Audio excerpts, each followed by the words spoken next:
Chers élèves, bonjour. Je suis Ndjekoskajnbey Patrice, professeur de français du secondaire. Bienvenue à la suite de notre travail de réflexion sur la fonction de ou soit la mission de la littérature.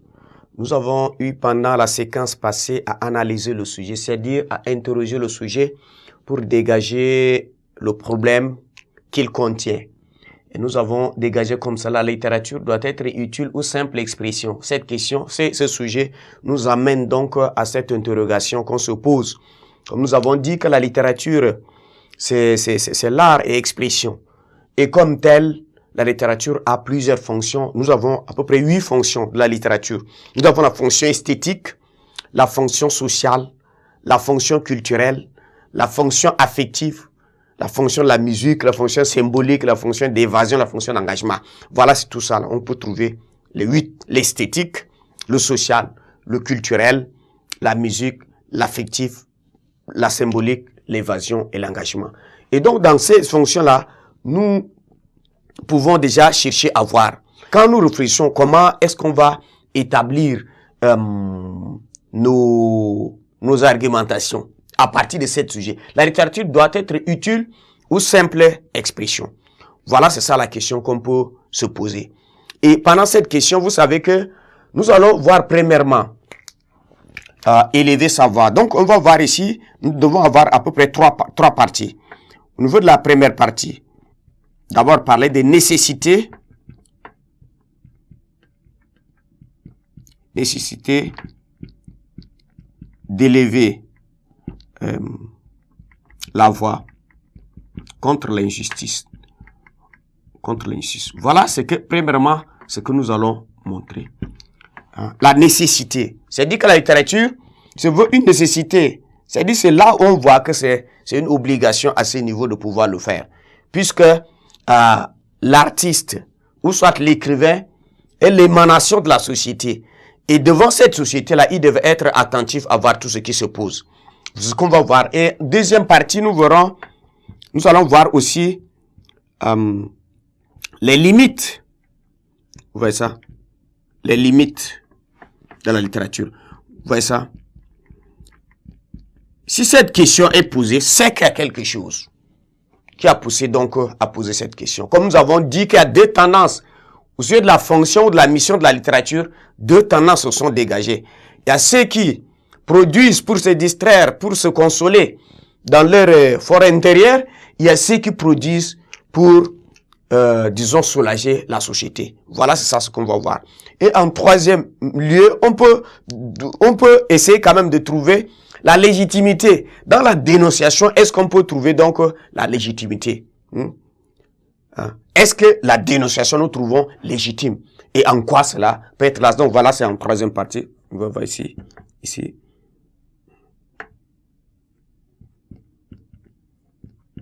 Légitimité de la dénonciation. Voilà, c'est ça. On revient déjà à ce niveau pour pouvoir établir et pour prendre, disons, la juste milieu. Parce que là, si vous prenez, vous allez voir ce qui renvoie un peu, vous allez penser que c'est le plan dialectique. Voilà ce niveau. Nous avons ici, nous allons présenter la nécessité. Ce qui est positif, c'est que la littérature, le rôle qu'il doit jouer en tant que tel. Ici, nous allons présenter les limites de cette littérature et nous allons faire un dépassement pour montrer, voilà, qu'est-ce qui serait légitime pour la littérature. Dénoncer ou soit distraire. Voilà, c'est comme ça qu'on va voir. La première partie ici, c'est nécessité d'élever la voix contre l'injustice. Et la question de la littérature. Et cette question nous renvoie donc à deux fonctions de la littérature. La fonction sociale et la fonction d'engagement. Voilà ça. Fonction d'engagement. On a écrit engagement. Voilà, c'est ça. C'est cette fonction. C'est ce qui va nous amener donc à comprendre. Et vous savez, quand on parle de fonction sociale, c'est quoi? Vous savez, l'œuvre littéraire est le témoin. Et le témoin, comme nous avons dit, est le reflet de l'époque dont elle est née. Et donc, elle est témoin d'une époque sociale et d'une hiérarchie typique de son époque. Donc voilà, elle aide donc à connaître les problèmes actuels ou passés et à s'adapter à un nouvel environnement et à connaître les richesses, soit ou les malheurs existants à cette époque. Voilà, c'est ça la question. Donc, c'est pourquoi on dit que la littérature est actuelle, est universelle et actuelle. C'est à ce niveau. Voilà, c'est ça la fonction sociale. Et donc, c'est la littérature se voit ici comme un moyen au service de la communauté pour l'éclairer et pour l'amener à se connaître, aussi à connaître son problème, à vivre en harmonie. Voilà, c'est ça la fonction sociale. Et fonction d'engagement, c'est quoi? Vous savez que chaque œuvre écrite fournit à son auteur un engagement envers son contexte historique et social, comme nous venons de dire. Voilà, on ne peut pas se laisser en dehors de la société. Ainsi qu'avec les valeurs, les histoires qu'elle souhaite transmettre, parce que c'est ça, il veut transmettre quelque chose. Vous voyez, c'est à ce niveau que l'autre disait, Aimé Césaire disait, ma bouche est la bouche des malheurs qui n'ont point de bouche. Ma voix, la liberté de celle qui s'affaisse au cachot du désespoir. Donc voilà, c'est ça. On ne peut pas produire pour se consoler soi-même. Mais on produit, c'est pour le bien de la société. Et donc, on a ici, le monde vit des problèmes majeur. Nous vivons aujourd'hui dans un monde troublé, marqué par la généralisation des comportements cruels. Et donc, la production littéraire doit répondre à cela, ça là aujourd'hui. C'est-à-dire de dénoncer les injustices, de dénoncer ce qui fait souffrir l'homme, la mauvaise gouvernance, tout ce que vous voyez. Voilà, c'est ça. Donc, la littérature doit s'imprégner là-dedans.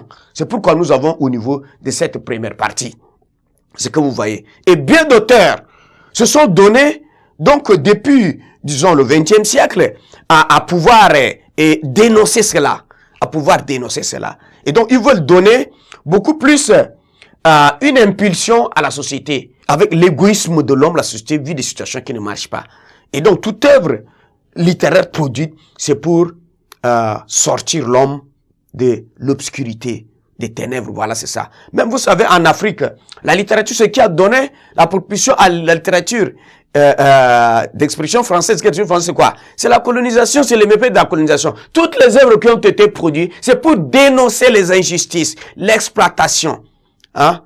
Vous voyez, pendant la colonisation, c'est pour ces abus-là, c'est pour dénoncer justement dans cela-là que la littérature est née. Et donc voilà, la littérature se voit à ce niveau utile. Et cette fonction-là qui est fondamentale, lorsqu'il ne se met pas au service de ceux qui souffrent, ce n'est pas le cas. Voilà, c'est ce que Albert Camus a aussi dit, dans le rôle de l'écrivain dans la société. Vous voyez ça? Il va donner l'image de joie et de la souffrance. Et donc la littérature n'est pas une consolation personnelle. Donc nous actualisons cette question. Est-ce que pensez-vous que la littérature puisse et doit avoir pour mission d'élever sa voix contre l'injustice? Nous avons trouvé là que élever la voix contre l'injustice c'est une nécessité. Vous savez que la littérature touche à un peuple varié selon le goût, mais à travers les lieux et les époques, comme on l'a dit. Donc les productions littéraires, comme le théâtre, le roman, la poésie et autres, la musique, tout ça, touche un public varié. Et donc cela lui permet donc de se distraire. Et il peut aussi allier distraction et réflexion, plaisir et réflexion. Voilà, c'est ça. Donc vous savez, c'est là depuis le XVIIe siècle, Jean de La Fontaine, déjà à travers ses fables pour enfants, critiquait de manière plaisante et piquante la cour, ou soit la société, et les comportements humains en général. Voilà, c'est comme ça qu'il a essayé de faire. Parce qu'il met en parallèle un certain nombre, il tourne pas en dirigeant la société des hommes en mettant en relief les animaux, ainsi de suite. Donc voilà, c'est une façon aussi de critiquer, mais il distrait certainement, mais en distrayant, il essaie quand même d'éduquer, de donner autant de leçons. Et au XVIIIe siècle, et ce siècle des Lumières, vous savez, ces auteurs-là dénonçaient les injustices sociales à chaque fois et de manière différente, touchant ainsi les sensibilités différentes. Voilà, c'est ça. Et donc, notre monde actuel est plus que jamais marqué aussi par des comportements cruels que vous voyez. Nous assistons à des guerres, à des maladies, à des génocides, à la corruption, à la mauvaise gouvernance, à tout ce que vous voyez, trafic d'êtres humains. Et donc, face à cela, est-ce que la production littéraire doit faire autre chose? Ne doit pas être que simple expression artistique, mais ça doit être utile. Son utilité ici, c'est-à-dire c'est dénoncer.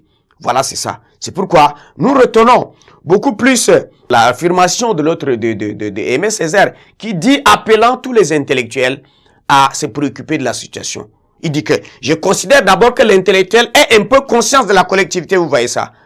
Hein? Parmi les valeurs qui sont au cœur de son combat, il y a la justice, il y a l'homme et la vérité. Aujourd'hui, vous voyez que la justice est biaisée. Nous sommes là dans ce sujet, on parle de l'injustice. L'homme est devenu un instrument. L'homme est utilisé comme un moyen, pas comme une fin. Et la vérité est biaisée, vous voyez ça. C'est quoi Aimé Césaire va aussi dire, ma bouche est la bouche des malheurs qui n'ont point de bouche. M'envoie la liberté de celles qui s'affaissent se cacher et des espoirs. Et donc cet élan d'humanisme aussi a poussé notre compatriote, Maoundé Naindoba, à travers l'étudiant de Soweto, à dénoncer un système diabolique, c'est-à-dire l'apartheid et inhumaine, instauré en Afrique du Sud, qui dans ses intentions malveillantes, a voulu oser imposer une éducation pour l'obscurantisme et pour l'infériorité aux enfants noirs. Voilà, c'est ça. En tant que Tchadien, il a levé la voix contre cela. Et donc, les souffrances des hommes ne doivent pas laisser un intellectuel indifférent.